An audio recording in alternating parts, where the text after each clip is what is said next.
aujourd'hui, nous allons discuter d'expérience client et d'exploitation des verbatims pour optimiser cette expérience client.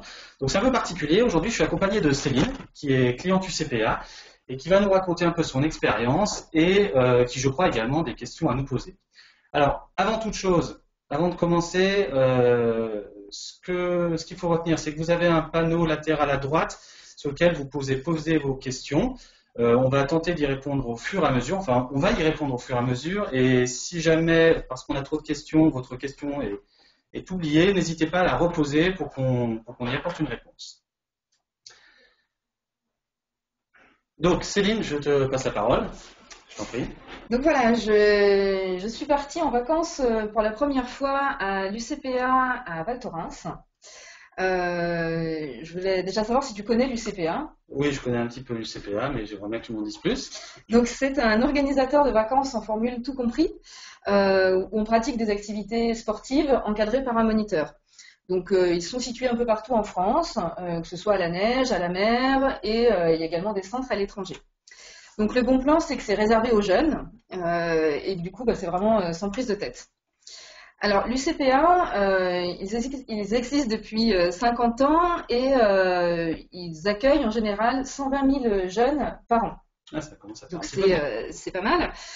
Ils sont répartis sur une centaine de sites en France et ils ont également des colonies de vacances qui sont proposées. Ils accueillent 90 000 enfants et ados par an. D'accord. Donc, dans mon expérience client avec l'UCPA, moi, je suis allée faire un stage de snowboard à Val Thorens. Donc, mon programme de la journée, c'était simplement rider avec mon groupe et Fabien, mon moniteur. Donc, on a exploré toutes les pistes du domaine et donc, on a passé un super séjour. Le soir, on mangeait au self tous ensemble et après, on allait aux soirées organisées par l'UCPA. Tellement bien que tu as décidé de garder ton bonnet aujourd'hui. Absolument, je ne les quitte plus. D'accord. Alors par contre, il a fallu rentrer et quand je suis rentrée chez moi, j'ai reçu dès le lendemain un questionnaire de satisfaction. D'accord. Donc j'ai reçu un email et ce qui est cool, c'est que j'ai pu répondre directement sur mon smartphone dans le RER en rentrant du boulot. Donc j'ai renseigné les meilleurs moments, j'ai évalué un peu tout mon séjour. Et surtout, j'ai pu exprimer ce que j'ai pas eu le temps de dire aux équipes pendant le stage. D'accord. Par exemple, j'ai pu dire que j'avais passé un super séjour, que l'ambiance était sympa, mais j'ai eu un gros problème dans ma salle de bain où il y avait une forte odeur qui m'a vraiment gênée à la fin du séjour. D'accord. Donc, tout ça pour dire que l'UCPA a l'habitude d'envoyer des questionnaires de satisfaction. Ils font ça depuis quelques années. Et ils enregistrent jusqu'à 60 000 réponses par an. Ah oui. C'est beaucoup, hein. Je crois que j'en ai entendu parler. T'en as entendu parler? Ouais, d'ailleurs, ils travaillent avec Sphinx. c'est ça, c'est ça. Donc, par contre, c'est vrai que l'UCPA, c'est une grosse structure. Je me demande comment ils vont faire pour analyser mon commentaire. Parce que je sais qu'il y a une direction à Paris, ils ont 15 structures d'exploitation, il y a une centaine de sites. Donc, je me posais la question comment l'information va être diffusée aux équipes et je me dis que ça va être un peu complexe. Du coup, Boris, est-ce que tu peux nous dire clairement comment est enregistré mon questionnaire, comment il va être exploité et quel traitement va subir mon commentaire en particulier? Alors, merci Céline pour ta question qui est effectivement pertinente. Je vais essayer d'y répondre du mieux possible, de manière la plus claire possible. Donc effectivement, la première chose, tu as raison, c'est que l'UCPA utilise Sphinx depuis maintenant 3 ans, plus de 3 ans, pour gérer toutes ces enquêtes de satisfaction client. Donc c'est l'envoi des questionnaires, l'enregistrement des réponses évidemment, mais c'est aussi la diffusion des résultats dans toutes les entités du groupe. Donc évidemment la direction, les 15 régions, les 120 centres et la centaine de partenaires à l'étranger. Et tout ça par le biais d'un système de reporting qui fonctionne en temps réel, où chacun accède aux données qui le concernent et aux indicateurs qui le concernent. Donc un filtre sur les données, mais également les indicateurs qui sont mis à dispo dépendent de l'interlocuteur qui va pouvoir les lire. Donc si tu veux, Céline, ton commentaire, il s'intègre plus globalement dans un processus global d'évaluation de l'expérience client. Alors l'expérience client, qu'est-ce que c'est? Tout le monde en parle.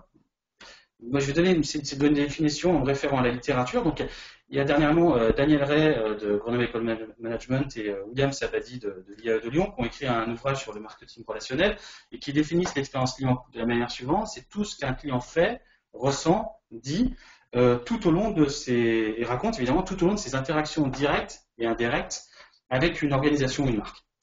Et donc, par rapport à ça, finalement, on peut se dire qu'effectivement, le commentaire texte, c'est ce qui permettra de retracer au mieux cette expérience. Mais c'est compliqué. Parce que, effectivement, le texte, on est sur une matière complètement déstructurée. Donc, on n'est pas sur une approche linéaire de questionnaire avec des indicateurs clairs et identifiables. Donc, pour pouvoir le comprendre, pour pouvoir l'interpréter, et puis pour qu'il puisse être ensuite utilisé de la manière la plus efficace possible, il va falloir le nettoyer et le préparer, ce texte-là. Parce que dans le cadre du CPA, plus précisément, on parle de 30 000 commentaires sur l'année 2016 et à peu près 1 250 000 mots. Donc ça fait une masse d'informations assez gigantesque. Et si on veut s'amuser à traiter ça manuellement, eh bien, il va falloir se lever très très tôt et y passer ses journées. Donc ça va coûter très très cher. Puis concrètement, ce ne sera pas fait. Donc nous, ce qu'on va faire, c'est qu'on va, alors quand je dis nous, c'est nos moteurs, c'est nos solutions, tout est traité de manière complètement automatique, complètement transparente pour l'utilisateur et pour le CPA. Donc un nouveau commentaire arrive automatiquement, on parle du questionnaire, automatiquement il va être traité. Donc tout d'abord, on va éliminer tout le bruit. C'est tout ce qui ne permet pas de donner sens à l'analyse, tous les mots-outils. Il n'y a toujours pas de son ? Non, d'accord. Donc tous les mots-outils, tout ce qui ne permet pas de donner sens à l'analyse. Ensuite, on va appliquer une analyse morphosyntaxique, c'est-à-dire qu'on va identifier les mots selon leur catégorie grammaticale et les ranger dans des cases. Donc on va identifier les noms communs, les adjectifs, les verbes. Et le principe, c'est qu'on va les réduire, si on prend le cas par exemple des adjectifs et des noms, on va les réduire à leur forme masculin singulier, de telle sorte à ce que les éléments puissent être regroupés automatiquement. Et puis les verbes sur leur forme infinitive. Donc tout ça, finalement, pour nettoyer et préparer le travail de codification. Parce que finalement, c'est de ça dont il s'agit, c'est d'arriver à construire une grille d'analyse thématique qui nous permette d'identifier rapidement, finalement, les idées qui sont présentes dans les mots des clients, dans ton commentaire, en l'occurrence. Donc finalement, on va partir du texte, la masse informe, et on va la transformer en une batterie finalement d'indicateurs. On va s'intéresser à l'après-sport, au bar, à l'équipe, au mode d'hébergement, à la restauration, etc. Donc on va identifier les thématiques, et chaque thématique ensuite sera découpée en sous-thématiques, comme on la voit dans le graphique suivant, où finalement sur la partie équipe, on va distinguer les éléments de comportement des éléments de compétences. Effectivement, Fabien, tu l'as dit, t'es très sympa. Maintenant, c'est bien d'être sympa, mais tu es venu aussi à l'UCPA pour apprendre à rider, Céline. Exactement. Donc, est-ce que Fabien était suffisamment compétent pour pouvoir te permettre de progresser et d'être à l'aise sur ta planche? Donc c'est ça finalement qu'on va faire. Donc pour aller plus loin, ce qui va se passer, c'est qu'on va donc, comme je disais tout à l'heure, nos moteurs lisent automatiquement le texte et ils découpent le verbatim selon les idées qui sont émises. Et chaque idée est associée à un thème, et pour chaque thème, on va identifier sa polarité. Est-ce qu'on nous en parle de manière positive ou de manière négative, ou éventuellement de manière très neutre, factuelle, on constate quelque chose. Donc dans le cadre de ton commentaire, très bon stage, super bonne ambiance, les cours étaient de qualité, on identifie la thématique de l'ambiance qui est perçue de manière positive. Les cours étaient de qualité, on parle de la compétence, là on voit que c'est également positif. Donc tout ça, derrière on a des algorithmes d'analyse de sentiments qui permettent qui permettent d'identifier cette polarité. Et puis, tu l'as dit tout à l'heure, ta chambre était très chouette, mais ça sentait pas très très bon. Donc la salle de bain de la chambre était comprenait une odeur nauséabonde. On voit qu'on est sur les éléments de propreté d'hygiène négatifs, donc on les passe dans les négatifs, et puis même chose, mais le problème semble se poser dans toutes les chambres. Donc on va catégoriser le texte et finalement transformer la matière complètement déstructurée en une échelle de mesure, en une batterie d'indicateurs qui sera compréhensible, identifiable par tous et surtout mesurable, de telle sorte à finalement rationaliser cette approche d'analyse du texte. Donc ton commentaire, comment va-t-il être utilisé, Céline? Alors, est-ce qu'on a des questions, Céline? Non, pas pour l'instant. Non? Alors, si vous avez des questions... Comment les thématiques sont-elles créées? Alors, Pauline, je vais te répondre. Donc, l'identification des thématiques, elle se fait en amont. C'est-à-dire qu'on a besoin d'avoir un premier volume de texte. On va donc récupérer 1000 commentaires. Et c'est sur ces 1000 commentaires, on va les regarder. On va aller manuellement regarder chacune des catégories. Et on va aller pour chacune des catégories charger les mots et les expressions qui permettent de l'identifier. Donc, si je reviens sur le diapo tout à l'heure, très bon stage, super bonne ambiance, où les cours étaient de qualité. Voilà, sur le domaine de la compétence, on va parler du cours, puisqu'on identifie que le cours, on est sur une thématique de pédagogie, et donc le mot cours ou l'expression cours de qualité va pouvoir être automatiquement associé à la compétence. Donc il y a un travail de construction, finalement, d'alimentation de cette grille thématique. On va se baser sur les expressions, les mots, donc c'est une approche plutôt lexicale, mais également sémantique, puisqu'on a les expressions. Et on se base sur un premier jet que l'on fait, et ensuite, il va être automatiquement alimenté. Je vais bien le changer pour essayer de me connecter via mon tel. D'accord. Donc j'espère, Pauline, que j'ai répondu à ta question. Donc, comment va être utilisé le commentaire et à qui il est destiné? Donc, on l'a vu, on a on a une organisation une grosse organisation au sein du CPA. On a la direction de qualité qui va être intéressée par ces commentaires, mais surtout, et aussi les centres. Alors, le premier objectif de cette grille, donc quand on a travaillé avec Laurence Chouvet et Stéphane Bourrier, c'est vraiment de coacher les équipes au quotidien.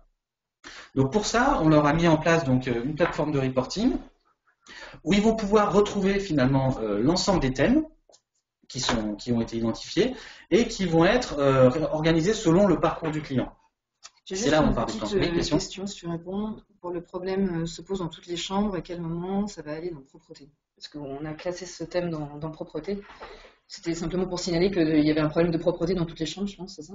Oui, alors on va pouvoir effectivement identifier le problème de propreté, on va voir qu'il est négatif. Dans toutes les chambres, on pourrait... Ça va être un petit peu compliqué d'associer les deux, mais on verra après par le jeu finalement de l'analyse thématique et de la catégorisation, on va pouvoir remonter jusqu'au niveau du verbatim, ce qui fait que, et en suivant en temps réel, on arrive finalement à retrouver cette information assez facilement. Mais la langue, elle est assez complexe, donc c'est pour ça que je disais qu'il y a un travail en amont de construction finalement du moteur d'analyse, où on va travailler sur les lexiques et sur les expressions. Donc tout ne peut pas être identifié, mais il y a une bonne partie du texte qui va pouvoir quand même être exploité. Et on l'évalue à peu près d'expérience, puisqu'on travaille avec l'UCPA, mais on travaille aussi avec d'autres clients sur ces thématiques-là, notamment beaucoup dans le secteur bancaire. D'expérience, on voit qu'on arrive à coder à peu près 90% des réponses correctement. Mais c'est toujours mieux de coder 90% de 30 000 observations plutôt que de ne pas le faire du tout. Voilà, donc on est sur les approches de moteurs. Donc ce sont des moteurs qui traitent, il y a de l'intelligence, mais c'est pas aussi fin qu'un humain. Donc ça permettra de capter une grosse partie. Donc après, à voir comment on pourra traiter dans toutes les chambres. On a une question sur les fautes d'orthographe, un commentaire qui est mal rédigé avec des fautes. Alors, on a des solutions de correction automatique des commentaires, donc ça, c'est pas tellement problématique. Ça, c'est le premier point. Puis finalement, on constate aussi, en tout cas sur les différents clients que l'on gère, je disais qu'on travaille beaucoup sur le secteur bancaire, on travaille dans le tourisme sur ces thématiques-là également. Il y a d'autres secteurs, on commence à travailler dans le secteur de la santé aussi là-dessus. Ce que l'on voit, c'est sur les enquêtes en ligne, aujourd'hui, les commentaires sont plutôt bien rédigés. Il y a assez peu de fautes. Et notamment, c'est dû au fait que aujourd'hui, quand vous répondez sur un téléphone, la correction orthographique se fait en live. Donc, c'est plus tellement un problème aujourd'hui, c'est le problème d'orthographe. Voilà.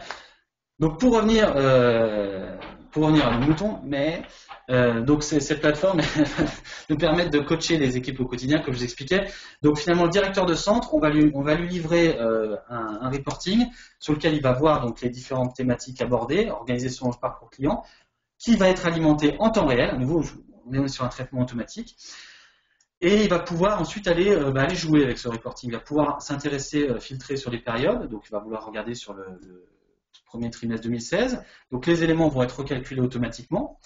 Et il va pouvoir ensuite aller zoomer sur un élément particulier. Donc, si on s'intéresse à l'ambiance, je vais cliquer sur l'ambiance. Et il va pouvoir aller regarder finalement tous les commentaires qui sont présents qui sont associés à cette thématique de l'ambiance. Tous les commentaires négatifs, puisque en vert, c'est positif, en rouge, c'est négatif, et puis on a le orange qui est partagé, donc on a un peu de positif et un peu de négatif.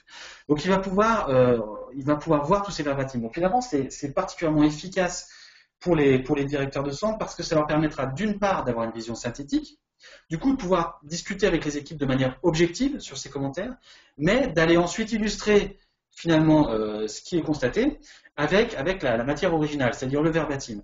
Donc derrière, pour le directeur de centre, il y a une vraie valeur ajoutée, c'est-à-dire qu'il va pouvoir argumenter sur ce qui ne se passe pas bien et argumenter avec des faits réels.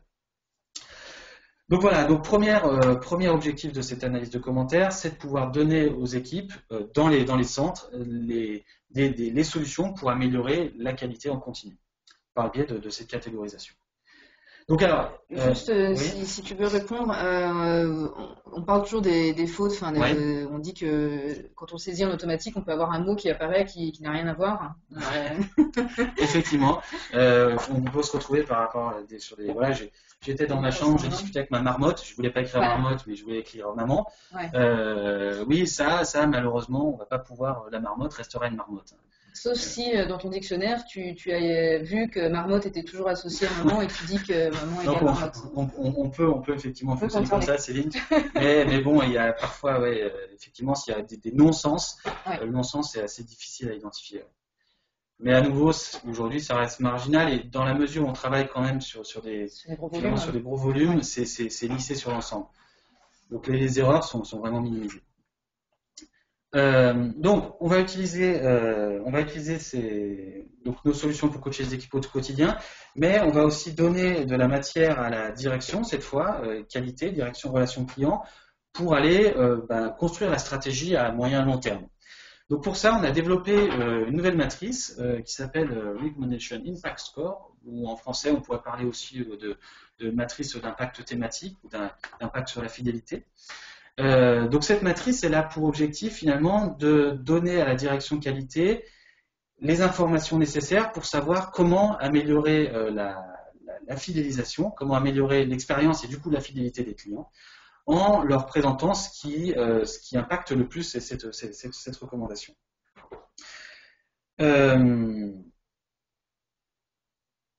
Donc, cette matrice, elle va être construite selon 3 axes. Le premier axe, c'est ce qu'on a ici à l'horizontale, finalement, c'est l'enchantement. L'enchantement, il va être valorisé par, on va le mesurer en s'appuyant sur la polarité de chacun des thèmes. C'est-à-dire que si un thème est évalué de manière négative, on a un enchantement qui est pas terrible. Si cette fois évalué de manière positive, on a un enchantement maximal. Donc le premier axe, c'est l'enchantement. Le deuxième, alors qu'on ne voit pas tout de suite, mais qu'on verra ensuite, c'est l'occurrence. Finalement, les thèmes, on va nous dire qu'ils sont abordés de manière positive ou négative, mais on va aussi donner l'information de savoir s'ils sont régulièrement cités, s'il y a une occurrence forte, s'ils sont effectivement présents dans le discours global ou si on est plutôt sur des éléments marginaux.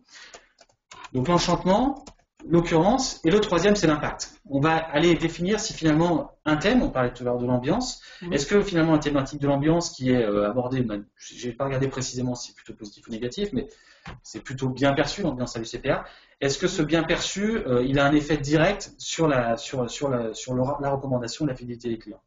Donc c'est ça qu'on va essayer de mesurer, de telle sorte finalement à orienter la direction qualité sur les éléments sur lesquels ils doivent travailler en priorité. Donc cette matrice, elle va permettre de définir d'abord les points forts. Donc ce sont les éléments qui sont très bien évalués, enfin qui sont bien évalués, qui ont un impact fort et qui sont cités, qui sont majoritairement cités. Donc tout le monde m'en parle, on en parle bien et en plus c'est un effet direct. Donc c'est vraiment là-dessus que la marque va pouvoir capitaliser. Et donc on voit dans le cadre du CPA que les comportements de l'équipe ainsi que leurs compétences, donc Fabien, non seulement il est très sympa, très beau, mais en plus il est très compétent. Donc ce qui fait que derrière, toi tu passes un bon moment et en plus tu apprendras à faire du surf, ce qui est top. Donc les points forts, impact maximal, enchantement maximal et fréquence forte. Et on a ensuite les signaux faibles. Les signaux faibles, ce sont les critères qui sont fortement impactants, qui peuvent être mal évalués ou bien évalués, mais qui cette fois sont faiblement occurrents. Donc ces signaux faibles, ils peuvent soit représenter une menace, soit représenter une opportunité. Une menace dans le cas où ils sont mal évalués, c'est-à-dire qu'il faut que je fasse attention parce que pour l'instant, assez peu de gens m'en parlent, mais il faudrait faire de telle sorte à ce que ça n'explose pas. Juste, on a une question sur les occurrences. Oui. On demande où est représentée l'occurrence dans la matrice. Ah oui, excusez-moi, je suis. Donc en fait, on voit que c'est la taille des points. Équipe compétence, on est sur des points qui sont assez gros. Alors, et en revanche, divers, les événements exceptionnels et les conditions météo, ils sont sur des points plus petits. Donc là, je suis sur une copie d'écran, donc on ne le voit pas, mais sur nos solutions, quand on passe au survol, on a l'information de l'effectif et de la fréquence. Donc on le voit. Mais c'est vraiment la taille du point qui va définir l'importance finalement du thème dans le discours. Donc là, et juste pour enchaîner sur une autre question, on demandait justement si dans le reporting on pouvait voir le contexte dans quel mot était situé l'extrait de verbatim. Donc j'ai répondu que c'était possible. J'affirme qu'il y a bien une dynamique entre ce qui apparaît à l'écran. Mais non seulement tu sais bien faire du ski, mais en plus tu connais bien nos solutions. C'est formidable, Céline. C'est bien. Donc oui, effectivement, on peut à chaque fois remonter jusqu'au verbatim pour illustrer la thématique. Ça, on le verra, on peut également le faire sur cette matrice. Donc voilà, donc les signaux faibles, finalement, c'est un peu arriver à capter les signaux faibles, c'est un peu comme si j'étais Gargamel, que je déboulais dans le village des Schtroumpfs, et pour pouvoir avoir une emprise totale sur le village des Schtroumpfs, il va falloir que je trouve le grand Schtroumpf. Ouais. Donc on va aider finalement avec ces signaux faibles à identifier le grand Schtroumpf et du coup avoir une emprise complète sur la population. Voilà, parenthèse schtroumpfique mise à part. Donc on identifie les points forts, les signaux faibles, on a les éléments ensuite à travailler en priorité. Là on n'en a pas, c'est-à-dire qu'ils sont fortement impactants et ils sont également majoritairement cités. Et puis on a les éléments à surveiller. Les éléments à surveiller, ce sont tous les éléments qui sont mal évalués, qui pour l'instant n'ont pas d'impact sur la recommandation. Donc il faut que je fasse attention. C'est-à-dire qu'aujourd'hui on en parle, c'est pas génial. Si on prend le cas par exemple de la cohabitation dans les chambres, voilà, on voit qu'aujourd'hui c'est un peu moins bien évalué que le reste. Mais pour l'instant, c'est pas le fait que finalement je suis avec quelqu'un de pas très sympathique dans ma chambre qui fera que je ne reviendrai pas à l'UCPA, ou du moins que je ne recommanderai pas. Donc les éléments à surveiller, puis les éléments secondaires, c'est tout ce qui finalement est bien perçu, mais n'a pas d'effet sur l'impact, sur la recommandation. Donc voilà, donc cette matrice, on est sur un vrai outil d'aide à la décision, et comme je disais, l'objectif c'est de rationaliser cette approche des commentaires, et puis d'une part de rationaliser, et d'autre part de mettre en exergue tout ce qui va pouvoir impacter la fidélité et impacter l'expérience client. Voilà, et donc on voit ici, lorsqu'effectivement on clique sur un point, donc là c'est sur l'ambiance, on va pouvoir visualiser tous les éléments qui ont permis de construire cette thématique. Est-ce qu'il y a d'autres questions? Non, il y a des références, juste liées à tes références littéraires. D'accord, une ration de Salsperay pour un internet. Je pense que c'est par rapport au Schtroumpf. Ok, c'est par rapport au Schtroumpf. Voilà, donc les atouts finalement pour l'UCPA. Donc je ne l'ai pas bien dit en introduction, mais je remercie Laurence Chouvet qui est chef de projet sur ce projet qualité et Stéphane Bourrier qui est directeur de la relation client avec qui on travaille là-dessus, et donc je me fais leur porte-parole aujourd'hui pour finalement donner les atouts pour l'UCPA. Donc pour la direction de qualité et relation client, d'abord c'est d'améliorer la qualité en continu et de manière durable et à l'écoute des clients. En continu, effectivement, le fait de pouvoir traiter automatiquement ces verbatims, ça nous permet d'agir en temps réel. Donc on est vraiment sur une dynamique, on est dans un cercle vertueux, c'est-à-dire qu'à chaque fois, en permanence, on analyse ces commentaires, on voit ce que nous racontent les clients et on agit en fonction de leur retour. Donc on est vraiment sur une amélioration continue. Deuxième point, c'est d'identifier les moments différenciants pour le CPA. Effectivement, c'est l'effet waouh. Qu'est-ce qui fait aujourd'hui que le CPA est différent du reste? Pourquoi c'est bien perçu? Pourquoi les clients recommandent? Donc ça, on arrive à le voir à nouveau à travers les exploitations des textes. Et puis, le fait de capter les signaux faibles contenus dans les commentaires, effectivement, c'est la chasse au grand Schtroumpf. On va essayer de voir, de faire émerger les tendances qu'on voit, qui pour l'instant sont encore marginales, mais qui peut-être demain permettront à la fois d'améliorer l'enchantement client ou alors de réduire le risque. Voilà, donc pour la direction de qualité et pour les centres, je le redis, c'est le fait de pouvoir rationaliser cette approche des commentaires. Quand on se met à la place des équipes, lorsqu'on regarde finalement des indicateurs quanti, bon, ok, on va pouvoir qu'on est plus ou moins bien évalué, mais on n'est pas dans l'émotionnel. Quand on rentre dans les commentaires, on commence à rentrer dans l'émotionnel et on touche à des éléments concrets. Donc le fait de s'y intéresser et de rationaliser en passant sur les indicateurs quanti, ça permet d'éviter la polémique et la surréaction des équipes. Donc ça c'est très important. Et ça, c'est un message important que voulait faire passer justement Stéphane Bourrier, directeur de la relation client. C'est le fait de pouvoir s'y intéresser, mais de pas aller finalement démotiver ou créer des histoires autour de cette analyse de commentaires. Et puis, deuxième point, c'est leur permettre de gagner en autonomie d'analyse. Puisque grâce au reporting qu'on met en place, finalement, ils sont autonomes pour driver, pour diriger l'évaluation de cette expérience. Donc voilà, donc il y a un vrai gain pour le CPA aujourd'hui sur l'analyse de ces commentaires. sur le traitement en temps réel, sur cette automatisation. Donc maintenant, ils peuvent savoir ce que leur client leur raconte.